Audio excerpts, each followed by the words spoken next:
Nahuli ka ang pagnanakaw sa isang bike sa Vigan City. Pinaghahanap na ang isa sa mga suspect na natukoy sa tulong ng CCTV. Makibalita tayo kay Alfie Tulagan ng GMA Dagupan.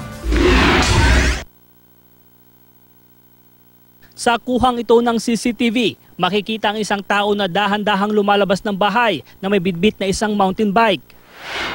Sabi ng may-ari ng bike na si Henry Tan, kakaregalo lang sa kanya ng naturang bike na nagkakahalaga ng mahigit 30,000 piso. Nakapasok daw ang salarin dahil naiwang nakabukas ang gate ng bahay sa Barangay Kapangpangan, Vigan City, Ilocos Sur. When I woke up lang in the morning, dun lang napansin ko wala na yung bike ko. So what I did, it's parang niretrieve ko lang yung CCTV. Doon ko lang nalaman na nawala around 5 a.m. Sa tulong ng CCTV, natukoy ng pulisya ang isa sa suspect bilang si Marivic Habab. Ang 51 anyos na si Habab, dati na raw may record ng pagnanakaw. Ganun ang modus niya. Pag may kinuha siya, at that particular day wala. And then makikita mo na lang the next days.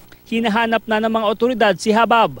Since may positive identification naman, habulin natin yun through warrant of arrest. Lumabas din sa investigasyon na may kasama pa raw si Habab na naka-helmet.